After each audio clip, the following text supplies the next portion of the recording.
সূর্য অস্ত যাওয়া, এটা দুনিয়ার ভাষায়, পৃথিবীর ভাষায় আমার অবস্থান থেকে ঠিক আছে।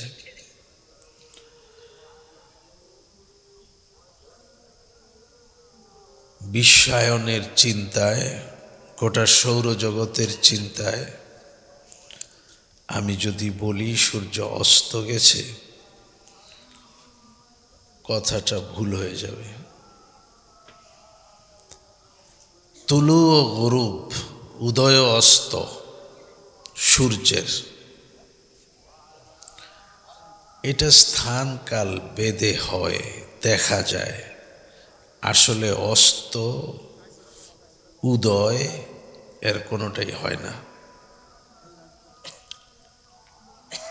আমি এখানে একটা কথা বলবো, আপনারা যে সময় বসেছেন এই সময়ের ব্যাপারে। তো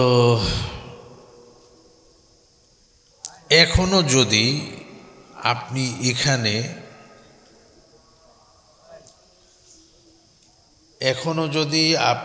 এখানে 50 ফিট উপরে উঠেন, তাহলে তো সূর্য দেখবেন। তো একটু আগে যে আমি বলেছিলাম সূর্য অস্ত হয়ে গেছে, এটা অর্থ কি দাঁড়ালো? আমি তো এখান থেকে উঠলে, একটু উপরে উঠলে দেখি আছে। আবার আমার দৃষ্টিশক্তির একটা সীমা আছে, ওই সীমার বাহিরে সূর্য চলে গেলে আমি 200 ফিট উপরে উঠলেও দেখব না। আপনি ফোন করেন আর একটু বোঝার জন্য, একটু পশ্চিমে একটু ফোন করেন। পৃথিবীর একটা মিডল অবস্থান আছে, ওই মিডল অবস্থানে যারা থাকেন তাদেরকে ফোন করতে পারেন এই মুহূর্তে। মধ্যপ্রাচ্যে যারা আছেন, তোমাদের দেশে কি সূর্য আছে? তো ওরা বলবে হ্যাঁ সূর্য আছে, মানে আমরা তো আসর পড়েছি মাত্র। আরো পশ্চিমে ফোন করেন তো আরো ব্যতিক্রম খবর, আরো পশ্চিমে ফোন করেন তো আরো ব্যতিক্রম খবর। কেউ বলবে তো আমরা ফজরের প্রস্তুতি নিচ্ছি, কেউ বলবে ফজর পড়েছি, কেউ 10টা, কেউ 12টা, কেউ জোহর, কেউ আসর, মাগরিব আমরা। বিপরীত দিকে চলে যান, উল্টা দিকে চলে যান, পিছনে চলে যান, পূর্ব দিকে। মালয়েশিয়াতে ফোন করেন, ইন্দোনেশিয়াতে ফোন করেন, সিঙ্গাপুরে ফোন করেন, কি অবস্থা? বলে তো গভীর রাত হয়ে গেছে। সূর্য আছে বলে, সূর্য আসবে কোত্থেকে? তো সূর্য অস্ত গেছে তো আরো 2 ঘন্টা আগে।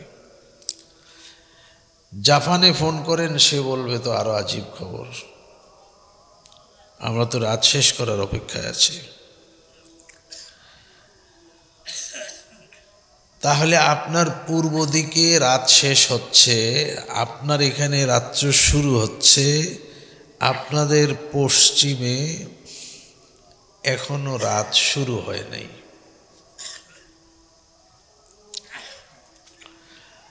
তাহলে তো সূর্য উদয় অস্ত বলতে কিছু নেই।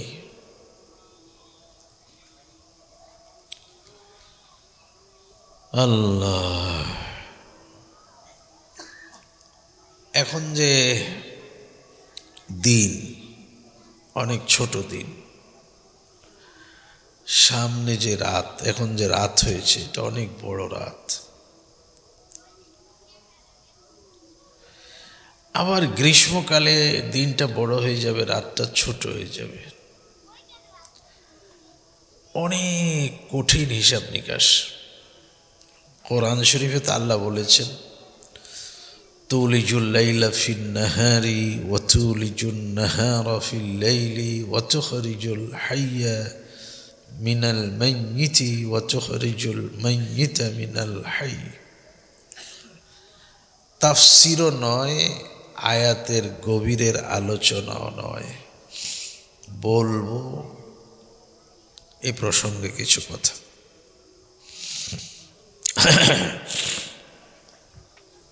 আল্লাহ, আসলে হয়টা কি?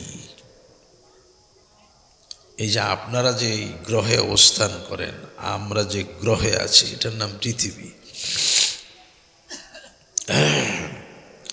আর কোনো গ্রহে এখন প্রাণী আছে কিনা এটা এখন আবিষ্কার হয়নি, চেষ্টা চলছে। আরও অন্য কোনো গ্রহে, আপনাদের থেকে অনেক বড় গ্রহ যেগুলি, সেখানে কোনো প্রাণীর অস্তিত্ব আছে কিনা গবেষণা চলছে। পাওয়ার সম্ভাবনা খুব কম। আমাদের সবচেয়ে কাছের যে গ্রহ মঙ্গল, এই মঙ্গল গ্রহে মানুষ গিয়ে থাকতে পারবে কিনা পরীক্ষা চলছে, সফল হয়নি। অক্সিজেনের বড় সমস্যা।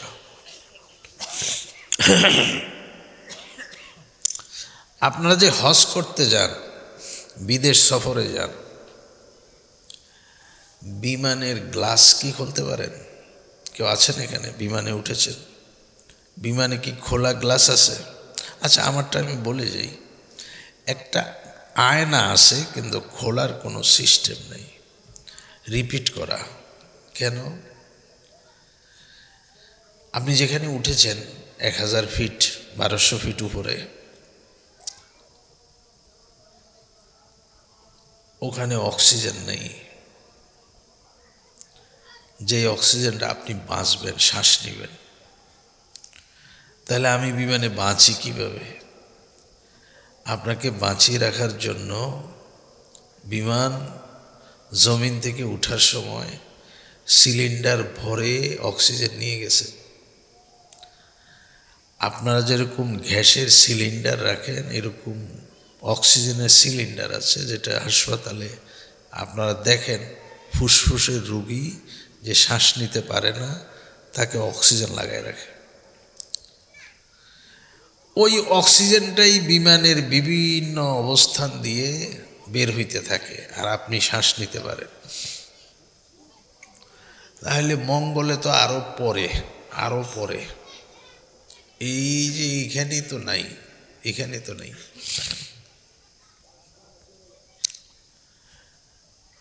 এই সমস্ত গবেষণা করে কিছু কিছু গবেষক বলেছিলেন, মুসলমানরা যে বলে তাদের নবী আরশ আজিম পর্যন্ত সফর করেছে, তারা অক্সিজেন পেল কোথায়? আচ্ছা, এটা আরেকটা আলোচনা। এটা আমরা অন্য বিষয়ে যখন আলোচনা করি তখন বলি। এখন একটু বিভ্রান্তির ভিতরে পড়ে গেছেন, এই জন্য একটু বলে দিব। কথাটা আসলে বলাই উচিত ছিল না আমার। আমার একটা অন্য প্রসঙ্গ, তো প্রসঙ্গটা একটু যাই। আল্লাহ আল্লাহ আল্লাহ আল্লাহ। আমাদের নবীকে 4 বার বক্ষ বিদীর্ণ করা হয়েছে, অপারেশন করা হয়েছে। শিশুকালে একবার, যখন খেলার বয়স হয়েছে, যৌবনকালে একবার, যখন শাহওয়াত গালেব হবে, মানুষের ভিতরে যৌন তাড়না মানুষকে এলোমেলো করবে, তখন। নবুয়ত প্রাপ্তির আগে একবার, মেরাজে নেওয়ার আগে একবার। ওই অপারেশনটা হয়েছিল ঊর্ধ্বাকাশের আবহাওয়ার সাথে সেটিং করার জন্য। দুনিয়া থেকেই ওনাকে ওই প্রস্তুতি করেই ঊর্ধ্বাকাশে নিয়ে গেছে। তো এগুলি না জেনে আপনি সমালোচনা করবেন কিভাবে? আর ফাইকারি একটা কথা বলা যায়। ফাইকারি কথাটা হলো, এটা হলো তত্ত্বভিত্তিক কথা। আর এই সমস্ত প্রশ্ন যারা করে,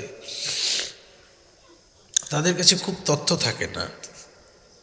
এই জন্য ওদের সাথে একটা তর্কের কথা বলা যায়। সেটা হলো, আল্লাহর হাবিব আরশে আজিমে সফর করবেন ঊর্ধ্বাকাশে, অক্সিজেন লাগবে, অক্সিজেন লাগবে। আল্লাহ, হাবিবের জন্য বরাদ্দ যে অক্সিজেন, হাবিব যেদিকে যাবে অক্সিজেনও তার পিছনে পিছনে যাবে, ব্যাস, অন্য আর কথার দরকার নেই। কিন্তু আগের তথ্যটাই সুন্দর, অপারেশন করে নিয়ে গেছে। একটা অপারেশনের ধারণা দেই তাহলে সহজে বুঝবেন। যখন ওনার দুধ ভাই আব্দুল্লাহ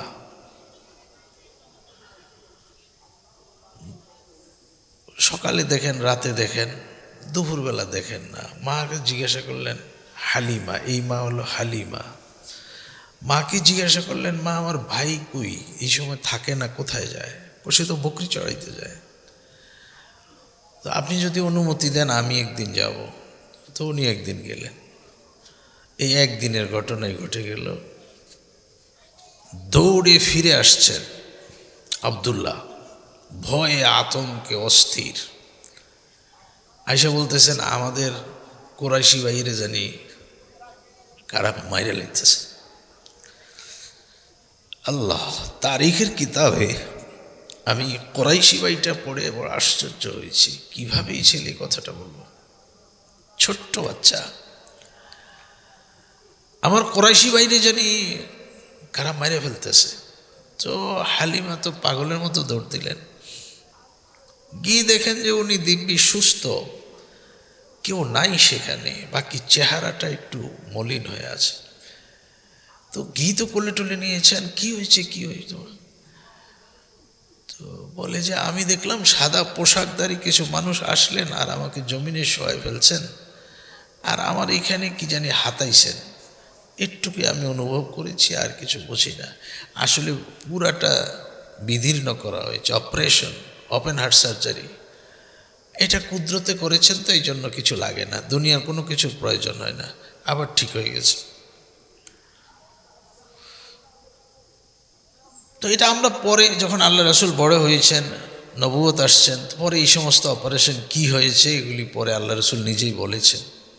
আচ্ছা, তো ঊর্ধ্বাকাশে মানুষের বাস করার মতো এখনো কোনো ক্যাপাসিটি সম্পর্কে বিজ্ঞান আবিষ্কার করতে পারেন না, কোনো প্রাণীর অস্তিত্ব আছে কিনা এটাও বলতে পারেন না। পৃথিবীটা কোথায় ভাই, অনেক সময় এগুলি বুঝলে একটু সুবিধা। পৃথিবীটা কোথায়? পৃথিবী শূন্যের উপরে, পৃথিবী শূন্যের উপরে। আপনি এখন এখান থেকে একটু উপরে উঠে যান, আপনি এখান থেকে যেরকম দেখেন ওই চাঁদ, ওই সূর্য, আপনি চাঁদে গেলে দেখবেন ওই পৃথিবী, ফুটবল। আপনি শূন্যের উপরে আছেন। এই কথাগুলি বলি, একটা হিকমত আছে, আমি সময়টা নিয়ে একটু কথা বলবো, কিন্তু এই সময়ে আপনার এই কথাগুলি জানা দরকার, খুব জানা দরকার। খালেক যে একজন আছেন, আর আমি যে মাখলুক, আমি যে মাঝে মাঝে খালেকের মতো কথা বলি, স্রষ্টার মতো কথা বলি, আমি যে কত অজ্ঞ আর স্রষ্টা যে কত অসীম, এটা বুঝতে সহজ। আচ্ছা, আল্লাহ,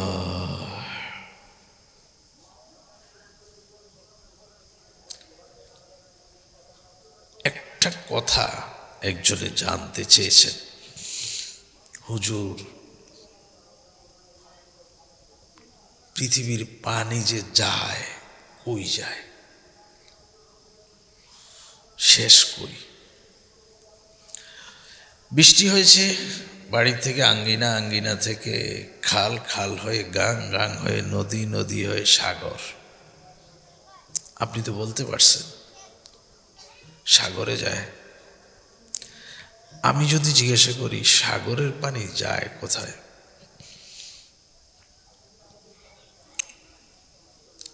আপনি যদি লেখাপড়া করে থাকেন আর একটু যেতে পারবেন। পৃথিবীতে কিছু ট্যাঙ্কল আছে, বিশাল এলাকা জুড়ে পানিটা ঘূর্ণি দিয়ে তলে চলে যায়। তার মধ্যে সবচেয়ে বড় একটা ট্যাঙ্কলের নাম হচ্ছে বারমুডা ট্যাঙ্কল।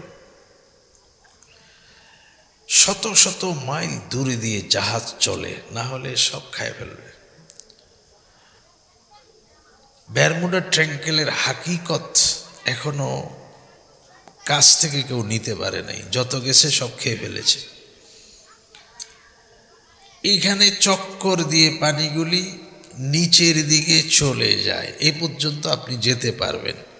তারপরে যদি জিজ্ঞাসা করা হয় এরপরে কোথায় যায়, আর পারবেন না। আপনি মাখলুক, শেষ। আপনি মাখলুক, আপনি খালেক না, আর পারবেন না কিছু বলতে। আচ্ছা, এখন যদি আপনাকে একটা ধারণা দেওয়া হয় শূন্যের উপরে পৃথিবী, পানি গেল নিচের দিকে, বুঝলাম। এখন পৃথিবী তলদেশ দিয়ে ছিদ্র হয়ে যদি পানি নিচের দিকে যায়, ততই পানি আরেকটা গ্রহে গিয়ে পড়বে। কই গেল, কই গেল, আর আপনি পারবেন না। কেমনে পারবেন না? আরেকটা বলি, এত দূরে যাই না, আর একটু কাছে আসে। আপনার আমার পেটের ভিতরে মাঝে মাঝে টিউমার হয়, আরে অস্থির, ছোট্ট একটা পাথর কণা, আরে ব্যথার অস্থির আর চিল্লানি। অপারেশন করে একটু একটা পাথর হয়ে গেল, আমি স্বস্তি, ঠান্ডা। টিউমার অপারেশন করে ফেলেছে, আমি ভালো। আল্লাহ চিন্তা করছেন আমি এই মানুষের পেটে আর একটা মানুষ তৈরি করব। এটা চিন্তা করছে, মানুষের পেটে একটা মানুষ বানাবো। এই কণা পাথর যেই পেটে, এত অস্থিরতা, ওই পেটে আরেকটা মানুষ, জায়গাটা কোথায়? আপনি মাখলুক, পারবেন না এটার উত্তর দিতে। আপনি খালেক না, খালেক পারবে। কি করেছে জানেন? এই যে একজন মানুষের পেটের ভিতরে, এটা নিয়ে বিষয়। আল্লাহ এই একটা পেটের ভিতরেই আবার সর্বোচ্চ আমার জানা মতে 8টা মানুষ রাখছেন। 8টা, এক মায়ের পেটে 8 জন। 7 জনের জায়গাটা কোথায় হয়েছে? এই জায়গাটা কেমনে দিলেন? চিন্তা করবেন, পারবেন না। আপনি মাখলুক, খালিক না আপনি।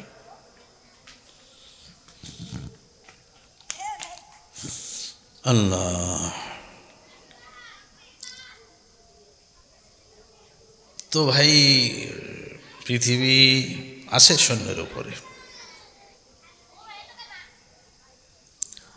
সেদিন একটা গবেষণা, এটা আমার তবিয়ত, গবেষণাগুলি পড়ি, আর্টিকেলগুলি মজা করে পড়ি, মাঝে মাঝে হাসি, মাঝে মাঝে আশ্চর্য হই। এই যে আপনাদের জমিন, এটা নিচে একটু যাই, কতটুকু যাওয়া যায়। তো যেতে যেতে যেতে যেতে তাহতা সারা তাফসির সূরা তাহা কোরআন শরীফে, তখন আল্লামা শফি একটু লিখেছেন, এখন তো আরও অনেক চলে গেছেন। তখন তারা 6 কিলোর কথা লিখেছেন, 6 কিলো পর্যন্ত তারা গেছেন, এরপর আর যেতে পারেন না। এখন আরও আবিষ্কার হয়েছে, এখন আরেকটু যায়। কিন্তু সর্বশেষ আবিষ্কার বলেছেন, আমরা যে বোরিং করি, বোরিং চাক্কা ঘুরে ঘুরে নিচের দিকে যাই, এই লোহাগুলো গলে যায়। কেন গলে যায়? অনেক হিট, অনেক গরম নিচে। তা আবার উন্নত নাট, উন্নত যেটা কত ফারেনহাইট আগুনকে বরদাস্ত করতে পারে, সহ্য করতে পারে, গরমের একটা উচ্চতা সহ্য করার মতো ক্ষমতা দিয়ে আবার পাঠাইছে। আবার একটু যাওয়ার পরে আবার গলে গেছে, তারপরে বন্ধ করে চলে গেছে। তার অর্থ কি? এটার অর্থ কি? আপনি যেতে পারবেন না। নরওয়ের শেষ প্রান্তে পৃথিবীর শেষ প্রান্ত, এরপরে কি ধোঁয়া, কিছু দেখা যায় না। আপনি একটা বিমান চালান না, অসুবিধা কি আছে, দেখি একটু কি এখানে, আপনার বিমান চলবে না। আপনি মাখলুক, এরপরে আর যেতে পারবেন না, আপনাকে সেই ক্ষমতা দেওয়া হয়নি। এত আবিষ্কার, এত আবিষ্কার, আজ পর্যন্ত ইয়াজুজ মাজুজ কোথায় আছে এখনো পর্যন্ত কেউ কোনো তথ্য দিতে পারেনি। কিন্তু মানুষের থেকে তাদের সংখ্যা বেশি। কোথায় রেখেছেন আমরা জানি না। এত উপগ্রহ, এত স্যাটেলাইট, আমরা জানি না কেন।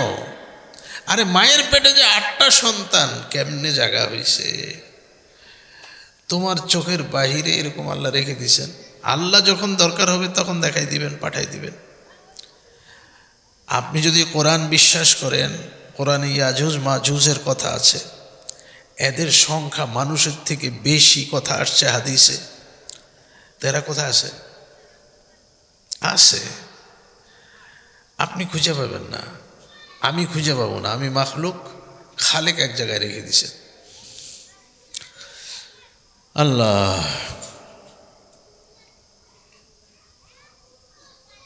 রাত্র হয়েছে না, আমাদের রাত্র হয়েছে, পৃথিবীর অন্যদের রাত্র হয় নাই, তাদের দিন আছে। এখন যেই কথাটা বলার জন্য এতটুকু গেলাম, দৃশ্য তো এখন রাত, এটা অন্ধকার। এই যে সারাটা দিন আলো ছিল, এখন অন্ধকার হয়ে গেল।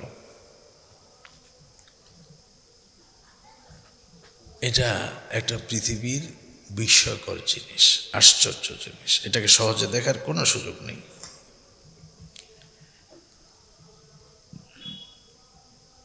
এই জন্য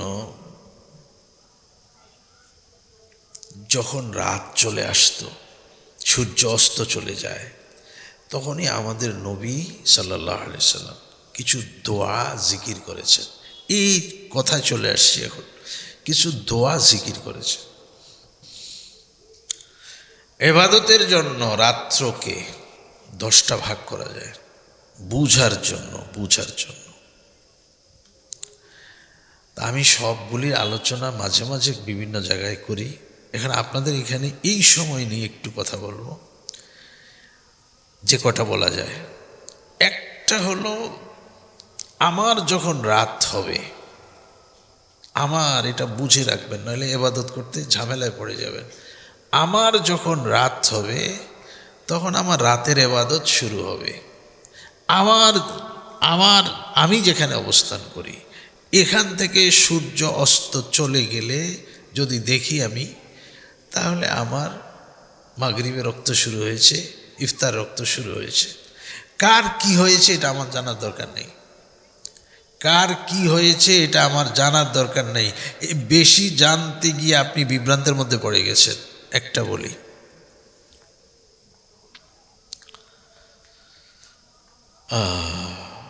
এটা আমি জানি না, এটা লম্বা আলোচনা, আমি ওটা যাব না সেখানে। বিশ্বব্যাপী একই দিনে ঈদ রোজা সম্ভব কিনা, এটার উপরে আমার বই লেখা আছে। এখন অন্য একটা কথা বলব। আল্লাহ আস্তাগফিরুল্লাহ, আস্তাগফিরুল্লাহ, আস্তাগফিরুল্লাহ।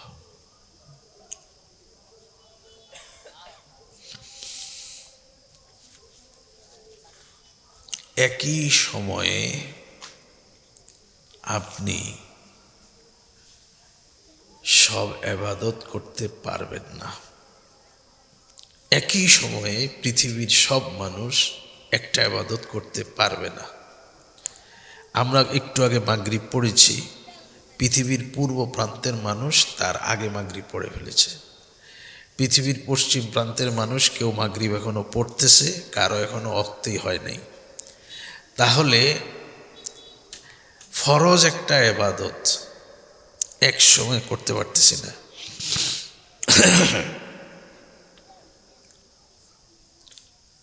কেন এরকম? ফজর দিয়ে বলি, পৃথিবীর শুরু প্রান্তের মানুষ ফজরের সেজদায় পড়েছে। ক্রমান্বয়ে পৃথিবীর পশ্চিমের মানুষ ফজরের সেজদা শুরু করেছে। পূর্বের দিকে সেজদা উঠে পশ্চিম দিকে সেজদা পড়ে।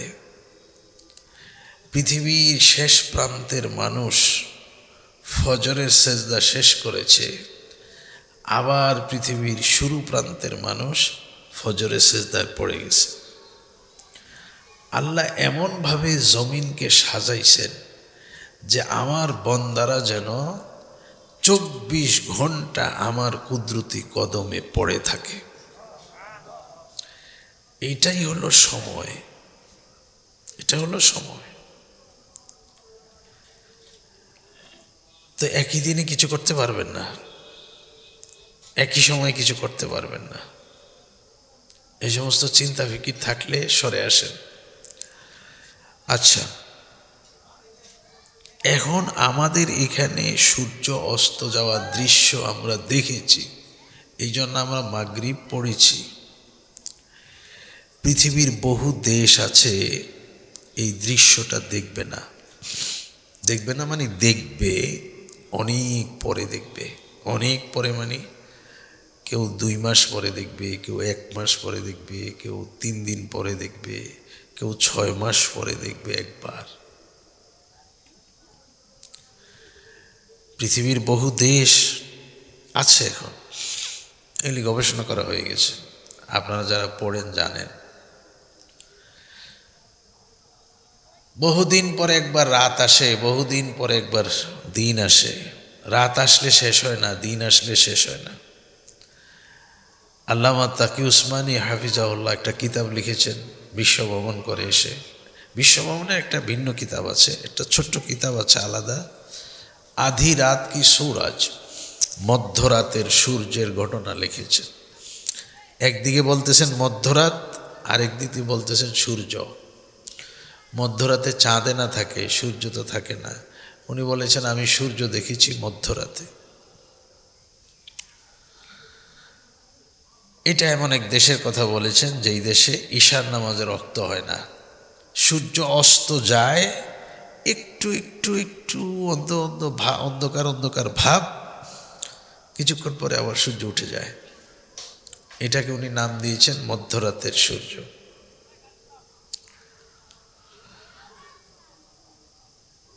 পৃথিবীতে পরিপূর্ণ সুন্দর একটা দিন, একটা রাত্র আপনারা এই অঞ্চলের মানুষ পেয়েছেন। আল্লাহ শুকর বলেন আলহামদুলিল্লাহ। আপনাদের রোজা রাখতেও কষ্ট নাই। পৃথিবীর বহু মানুষ আছেন, পৃথিবীর বহু মানুষ রোজা রাখেন 20 ঘন্টা, পৃথিবীর বহু মানুষ রোজা রাখেন 23 ঘন্টা। 24 ঘন্টায় হয় দিন, উনি রোজা রাখেন 23 ঘন্টা, রাত্র থাকে 1 ঘন্টা। কত বড় নেয়ামত আপনার জন্য, আমার জন্য।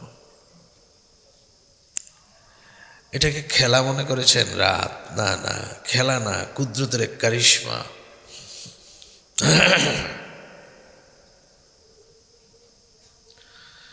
আব্দুল সালাম, তুমি কোথায় আসো? একটু আসো এদিকে। আচ্ছা, একটু ক্লান্ত বোধ করি, শরীরটা ভালো যাচ্ছে না আর কি। হ্যাঁ, না আমি একটু আদা লবণ খেতে চেয়েছিলাম।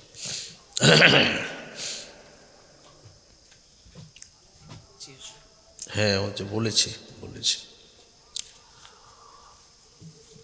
তো মহতারাম, আপনাদের এখানে রাত, একটা ব্যতিক্রমী কথাটা বলি। এখন প্রত্যেকটা জিনিসের সংজ্ঞা বলার সময় হেকমত করে, বুদ্ধি করে বলা লাগে। আপনাকে যদি জিজ্ঞাসা করা হয় আমি ইফতার করব কিভাবে, কোন নিয়মে, বুঝে শুনে জবাব দিতে হবে। কেন বললাম জবাবটা বুঝে শুনে দিতে হবে? কেন? সোজা কথা, সূর্য অস্ত গেলে ইফতার হবে, ক্যালেন্ডারের টাইম দেওয়া আছে, এই কথাটা বুঝেই। আপনাদের এখানে একটা মসজিদ আছে, মনে করেন এই মসজিদে ইফতারের ঘোষণা হচ্ছে, মাগরিবের আজান হচ্ছে, বিপরীত এখানে একটা 30 তলা বিল্ডিং আছে। মুয়াজ্জিন সাহেব যখন আজান দিছেন 30 তলার ছাদের থেকে একজনে বলতেছেন, ভাই এই ইফতার ওয়াক্ত হয় নাই এখনো, আমি সূর্য দেখতেছি, সূর্য এখনো দেখা যায়। কথা কি বুঝেছেন? 30 তলার থেকে সূর্য দেখা যাবে না? নিচ থেকে দেখা গেছে সূর্য কি হয়ে গেছে, অস্ত হয়ে গেছে। উনি আজান দিয়ে ফেলেছেন 30 তলা একই জায়গায়, উনি বলে আমি সূর্য দেখি। এখন কি মাসালা বলবেন? তো বুঝে শুনে জবাব দেন, একটা জবাব দিলে হয়ে যাবে। জবাবটা হলো, আমি যেখানে থাকি সেখান থেকে সূর্যাস্তের দৃশ্য দেখলেই আমার মাগরিবের রক্ত হয়েছে, আমার ইফতারের রক্ত হয়েছে। এবার কি সহজ হয়ে গেছে না? আমার নিচে, আমরা যারা নিচে আছি আমাদের জন্য রক্ত হয়ে গেছে। তুমি 30 তলায় থাকো আর 100 তলায় থাকো, তোমার ওখান থেকে যদি সূর্য দেখা যায় তাহলে তুমি অপেক্ষা করো, তোমার সূর্য অস্ত দেখার দৃশ্য দেখা গেলে তোমার কি হয়েছে, ইফতার রক্ত হয়েছে। এই জন্য আমি একদম শুরুতে বলেছি আমাদের এখানে মাগরিবে রক্ত হয়েছে, এটা হিকমতে বলেছি। আচ্ছা, সুবহানাল্লাহ, আলহামদুলিল্লাহ, লা ইলাহা ইল্লাল্লাহ, আল্লাহু আকবার, লা হাওলা ওয়ালা কুওয়াতা। আচ্ছা, এক ভাই ফোন করেছিলেন আমাকে, বিমানে যাচ্ছেন লন্ডন, ওনার যাত্রা বিরতি হয়েছে, কোন দেশে এখন মনে নেই, কাতার মনে হয়। ও কাতার থেকে উনি ফোন করেছেন, ভাই আমি তো বাংলাদেশ থেকে শুরু করেছি সফর, আমি তো রোজা রেখেই সফর শুরু করেছি। এখন কাতারে এসে দেখি ইফতার রক্ত হইতে অনেক বাকি আছে। আমার জানা মতে এখন বাংলাদেশে ইফতার রক্ত হয়ে গেছে, আমি কি ইফতার করে নিব? তো আমি বলেছি আপনি ইফতার করবেন তখন যখন আপনি যেখানে আছেন সেখান থেকে সূর্যাস্তের দৃশ্য দেখেন। তো উনি বলেন যে তা আমি কি এত লম্বা রোজা রাখতে পারবো, কখন শুরু করেছি? তা আমি বললাম আপনাকে রাখতে বলেছে কে? কে বলেছে রাখতে? ইসলাম? না না, ইসলাম বলে নেই। ইসলাম বলেছে মুসাফিরের জন্য রোজা ভাঙ্গার অনুমতি আছে, তার সফর যদি ব্যতিক্রম হয়ে যায় সে রোজা ভেঙে ফেলবে। উনি কেন এত লম্বা রোজা রাখতে গেছেন? এটা পরে কাজা করে নেন, এখন ভেঙে ফেলেন, যদি কষ্ট হয়, কষ্ট না হলে রাখেন। বাকি কোন দেশে ইফতার রক্ত হয়েছে ওই টাইমে আমি ইফতার করে নিব এটার সুযোগ নাই। আমি যেখানে আছি সেখানে সূর্যাস্ত যেতে হবে, ব্যতিক্রম আছে, এটা সাহায্য না আদের, ওটা আলোচনা দরকার নেই, ওটা পরিমাণে কম, একটু ব্যতিক্রম কথাও আছে।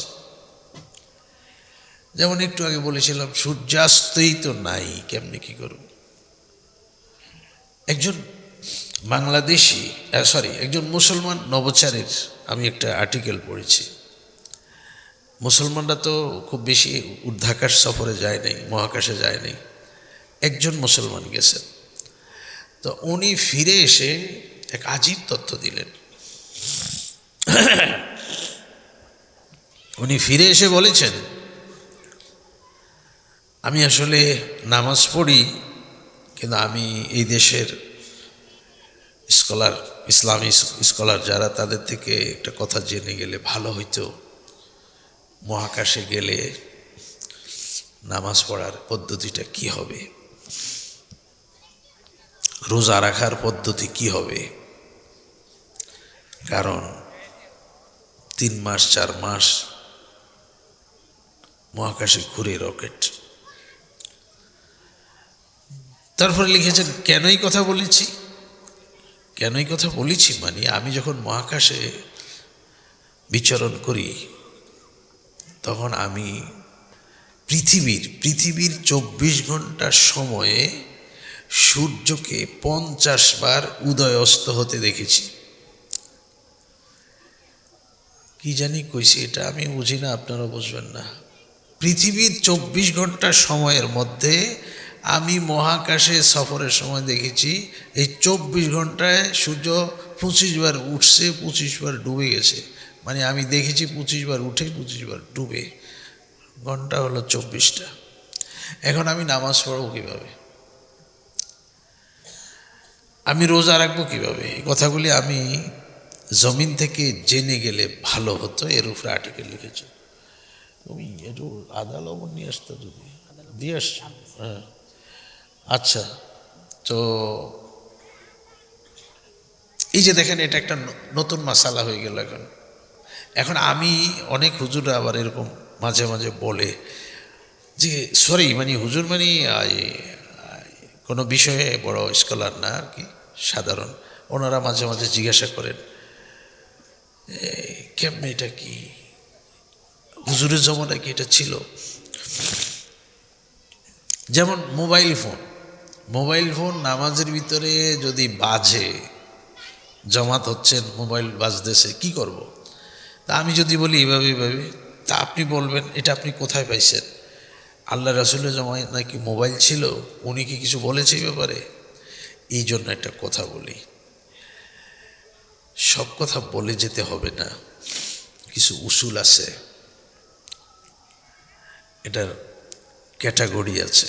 এই কথাটা কোন ক্যাটাগরিতে পড়ে, এই ক্যাটাগরির মধ্যে যা আসবে তার জবাব হবে এটা। যেমন এটা বুঝেন সহজে, একটা পদ্ধতি আছে, নামাজের মধ্যে নামাজ ভেঙে যাবে যখন আপনি নামাজের ভিতরে আমলে কাসির করবেন।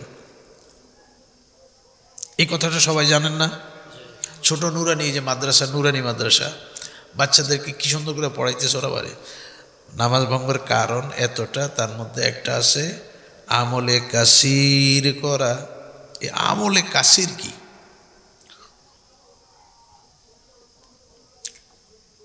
আমলে কাসির হলো, অর্থের লগে তো আর বাস্তবতা মিলবে না। অর্থ হলো বেশি আমল, আমলে কাসির মানে অধিক আমল। তো নামাজে তো আমলে লেগে দাঁড়াইছি, তা আমল বেশি করলে সমস্যা কি? না না না, এই অর্থ, শব্দের অর্থের তর্জমা না এখানে। এখানে তর্জমা হলো নামাজের ভিতরে এমন কাজ করা যেটা তুমি নামাজের বাহিরে করো। নামাজের বাহিরের কাজ নামাজের ভিতরে যদি করো তাহলে নামাজ ভেঙে যাবে। এটা হলো অতিরিক্ত কাজ, এটাকেই বলে আমলে কাসির। আচ্ছা, মোবাইল অফ করা, অন করা, কল করা, মোবাইলের বিভিন্ন ফাংশানে যাওয়া, এগুলি কি নামাজের ভিতরের কাজ না নামাজের বাহিরের কাজ? বাহিরের কাজ যখন ভিতরে চলে আসছে তখন নামাজ ভেঙে গেছে। এটা রাসূলের জমানায় রাসূল বলে যেতে হবে কোনো দরকার নেই। উনি বলে গেছেন এক কথা, এক কথার মধ্যেই শত কথা চলে আসবে। এটাকে উসুল বলে। এই জন্য রাসূল সাল্লাল্লাহু আলাইহি সাল্লাম মহাকাশের নভোচারীরা কিভাবে নামাজ পড়ার বিধান বলে গেছেন, না দরকার নেই, উনি কিছু উসুল বলে গেছেন, ওই উসুল ভিত্তিক কথা হয়ে যাবে। তো ভাই, মাগরিবের এই অন্ধকারটা, সূর্যাস্তের এই দৃশ্যটা আমাদের এখান থেকে হয়েছে, আমরা দেখেছি। বাকি সূর্য অস্ত যায় নাই, সূর্য আছে। এখন অন্ধকার তো খুব ভালো জিনিস না। অন্ধকার হলো অনিষ্ঠতার মূল স্বর, যেটাকে কোরআনের ভাষায় বলা হয়েছে মিন শাররিল ওয়াসওয়াসিল খান্নাস।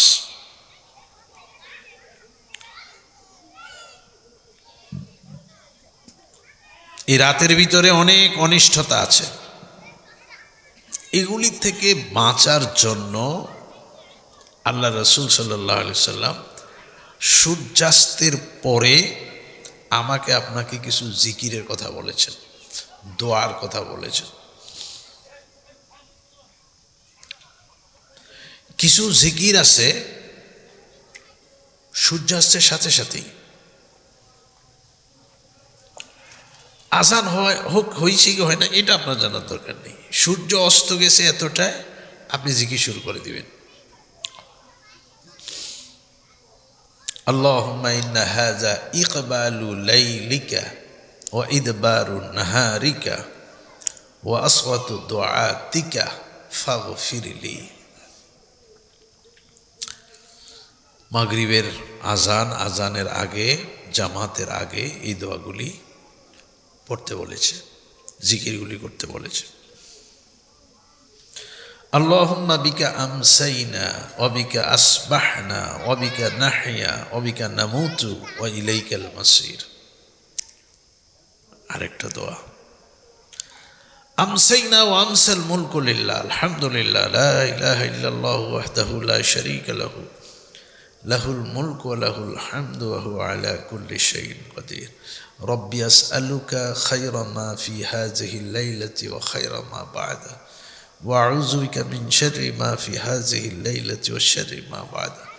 রব্বি আউযু বিকা মিনাল কাসলি ওয়া সুইল কিবির। রব্বি আউযু বিকা মিন আযাবিন নার ওয়া আযাবিল কবর। এখানে আপনি যে কথাগুলি বলতেছেন এই কথাগুলি হলো, আল্লাহ বিভীষিকাময় রাত শুরু হয়েছে, এর মধ্যে অনেক অনিষ্টতা আছে, আপনি এই সমস্ত অনিষ্টতা থেকে আমাকে হেফাজত করেন। আরো আরো আরো কথা এখানে আছে। তো এরকম কিছু দোয়া জিকির শুরু হয়ে যাবে সূর্যাস্তের সাথে সাথে। তারপরে রাতের দ্বিতীয় ইবাদত হলো সালাতুল মাগরিব। সালাতুল মাগরিব ফরজ ইবাদত। ফরজ হলো 3 রাকাত, সব সময় 3 রাকাত, সফর অবস্থায় 3 রাকাত, মুকিম অবস্থায় 3 রাকাত, এটা পরিবর্তন হবে না। সুন্নত হচ্ছে 2 রাকাত, নফল হচ্ছে 2 থেকে 20 রাকাত। এ হলো মাগরিবের নামাজ আর রাকাত সংখ্যা। ফরজ 3, সুন্নাত 2, নফল 2 থেকে 20 রাকাত। আচ্ছা, সালাতুল মাগরিবের পরে তৃতীয় নাম্বার ইবাদত হচ্ছে কিছু তাসবিহ, ওয়াজিফা, দোয়া পাঠ করা। আমি এখানে আর কিছু বলবো না, এখানে এত বেশি দোয়া আপনারা অনেক পারেন। আমার আরেকটা বিষয় আছে বলার, তারপরে আজান তো শোনা যায়, তা আমিও আস্তে আস্তে যাব। এটা হলো 3 নাম্বার ইবাদত রাতের। 4 নাম্বার ইবাদত হচ্ছে রাতের খানা খাওয়া। এখানে কিছু গুরুত্বপূর্ণ কথা।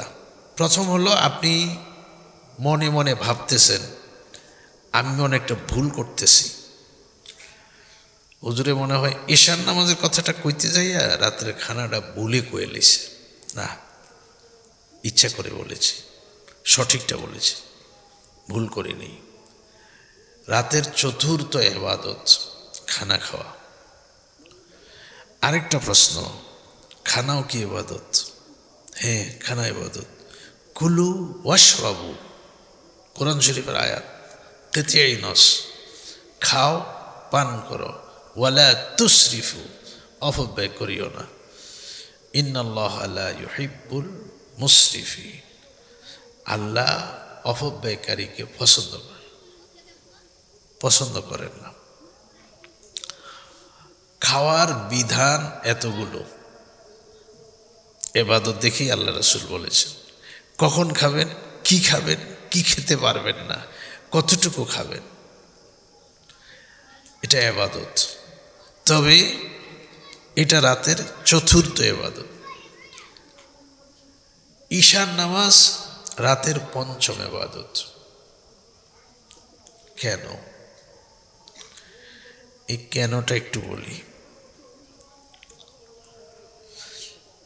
রাতের খানা যদি ঈশার পরে খান, শোয়ার আগে, না জায়েজ হবে না, জায়েজ হবে, তবে শুইতে যে পারবেন না। আমাদের নবী সাল্লাল্লাহু আলাইহি সাল্লাম বলেছেন রাতের খানা খেয়ে শুইতে হবে 2 ঘন্টা, রাতের খানার পরে হাঁটা চলা করো। বিজ্ঞান গবেষণা করে বলেছে 2 ঘন্টা পরে শুইতে হবে। তো দেখেন, ঈশার আগে যদি আমি খানাটা খেতে পারি, ঈশার নামাজের আগে, তাহলে তো অটোমেটিকলি নামাজ পড়ে আসা যাওয়ার করে 2 ঘন্টা হয়ে যাবে। আর যদি ঈশার পরে খানা খাই, সাধারণত আমরা যেটা করি 8টা 9টা 10টা, তারপর তো শুয়ে যাই। আমাদের রাতের শেষ কাজ হচ্ছে খানা খাওয়া।